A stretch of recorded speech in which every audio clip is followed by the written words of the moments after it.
Shalom is real. It's your brother Malachi with the Lighthouse out of Little Rock, Arkansas, coming back at you guys with another lesson. Okay, this lesson right here is pretty much going to be entitled, When Should the Kingdom Come?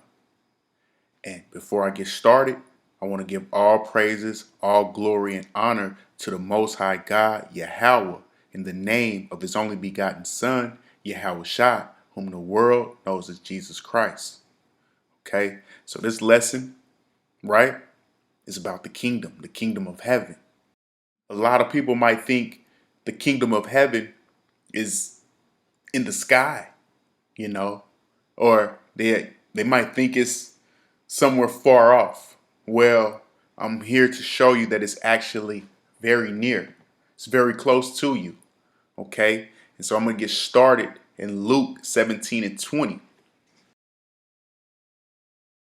This is the book of Luke 17, verse 20. And when he was demanded of the Pharisees when the kingdom of God should come, he answered them and said, The kingdom of God cometh not with observation. Neither shall they say, Lo here, or Lo there, for behold, the kingdom of God is within you.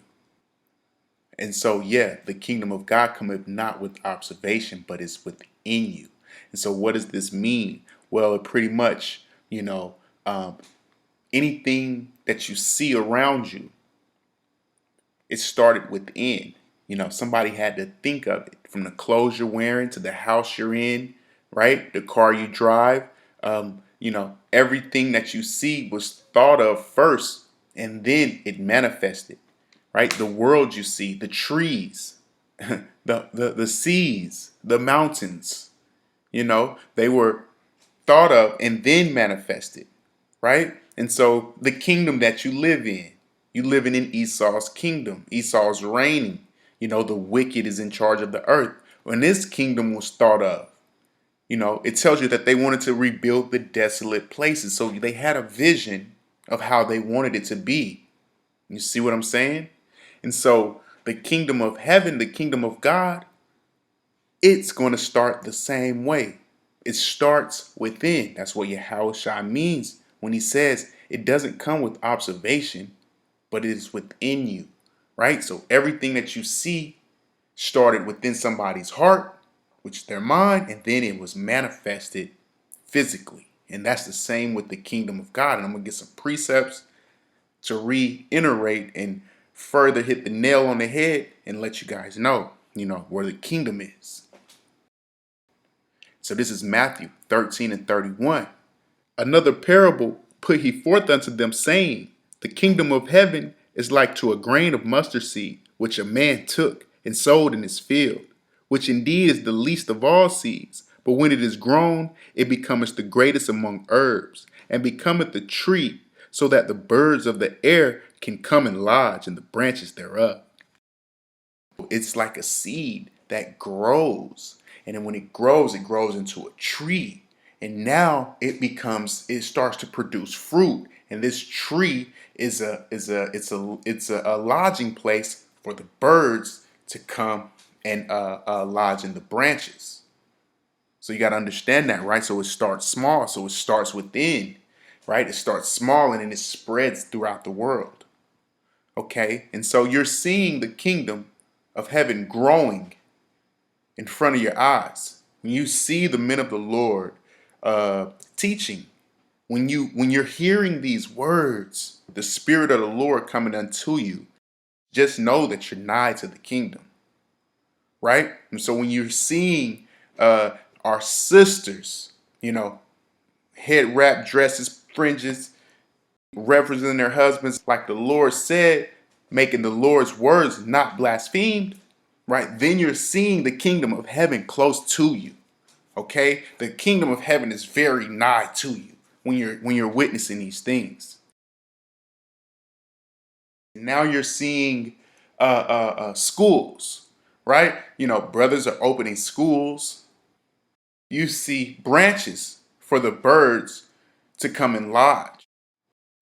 Now we're gonna move on. I'm gonna go to Matthew 5 and 27. Matthew 5 and 27, and it reads, Ye have heard that it was said of them of old time, Thou shalt not commit adultery. But I say unto you, that whosoever looketh on a woman to lust after her hath committed adultery with her already in his heart. And the heart is the mind according to the scriptures. Yeah, well, why is Yahushua saying this? Because, everything starts within. You plant that seed in your brain, in your heart, and then it grows into that wicked tree. Okay, so when you plant that seed of lust, you pretty much already did the act that it takes to produce the fruit. You see what I'm saying? You've already planted the seed. And so what Yahushua is saying is that you pretty much already done it. Now, a lot of people might not be able to receive what I'm putting forth. So I'm hoping that I can articulate it in a manner which you understand. And so to have anything on the outside, it starts on the inside, right? Just to recap that, if you're looking on a woman, you lusting after her with your mind, and you haven't done it physically, but you've planted that seed in your mind to do it, then you've pretty much already done it. And you can apply that to the kingdom of heaven. Once you do what it takes to get the kingdom, then you pretty much are going to be entering into the kingdom in that fashion. Like he said, keep the commandments. If you want to enter into life, keep the commandments. Hey, you should be able to understand the amount of grace and mercy that the Lord has bestowed on you to witness his peace, his will, his perfection, his light, his glory. You're actually being able to witness that when you're witnessing Israel in righteousness, okay? So let's move on. We're going to move on to Proverbs 23:7. And it reads, For as he thinketh in his heart, so is he. Eat and drink, saith he to thee, but his heart is not with thee.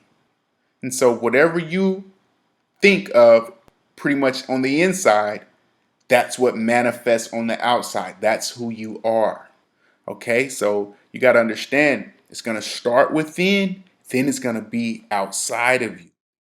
And so if you're focused on, the cares of this world, well, that's what you're going to get. You're going to get the results of that, a whole bunch of chasing of the wind, right? And so when you focus your mind on the commandments and you spend your time in the scriptures, well, that would be the beginning stages of entering into the kingdom. Now we're going to move on. We're going to move on to Matthew 23:13, and we're going to get it in the G&T version. And it reads, How terrible for you, teachers of the law and Pharisees, you hypocrites! You lock the door to the kingdom of heaven in people's faces, but you yourselves don't go in, nor do you allow in those who are trying to enter. And so pretty much Christ was saying here, you had teachers of the law that weren't allowing people to enter into the kingdom of heaven, nor were they entering in themselves.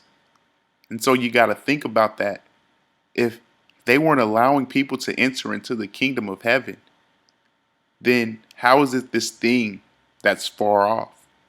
And so I want to keep going, and I want to go down to verse 23. And we're still in the G&T. And it reads, How terrible for you, teachers of the law and Pharisees, you hypocrites!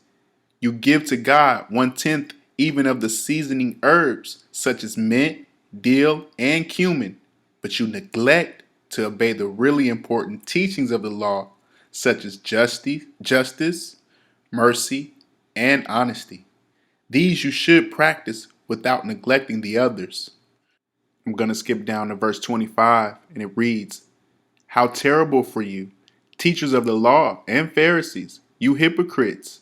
You clean the outside of your cup and plate, while the inside is full of what you have gotten by violence and selfishness.